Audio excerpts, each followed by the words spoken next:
Quest Uy, Hotel, hello! Clark. Kamusta ka na? Okay naman ako, sis. Uy, grabe ha. Ang laki na ang tinaba mo. Payat ka nung high school Oo nga eh, tumaba ako.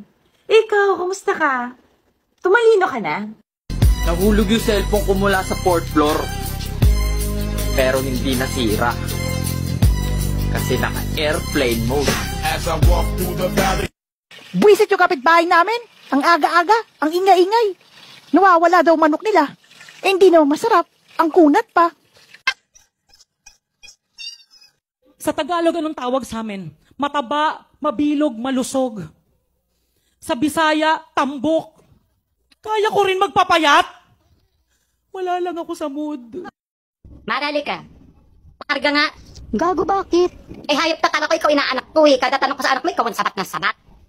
Tinanong ko kung anong gustong laruan, ang sagot mo, TV? Ang gagawin niya sa TV, padulasan? Tinanong ko kung saan gusto kumain, ang sagot mo, itolokin. Eh, sa payat ng anak mo, 3 subo pa lang, impacho na yan eh. Tinanong ko yung anak mo kung anong gustong damit, sagot mo, pera. O, ito 5,000. Hayaan natin mag-ikot-ikot dito, mag-isa yung anak mo. Uy, Mari, 2 taon pa lang yan. Okay lang yan, kesa naman sabihin mo na naman itatabi mo lang, wala naman na ibabalik.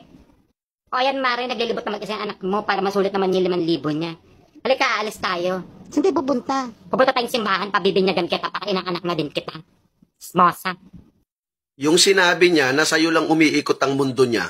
Tapos, ikaw pala yung pinaikot niya. Napis na lang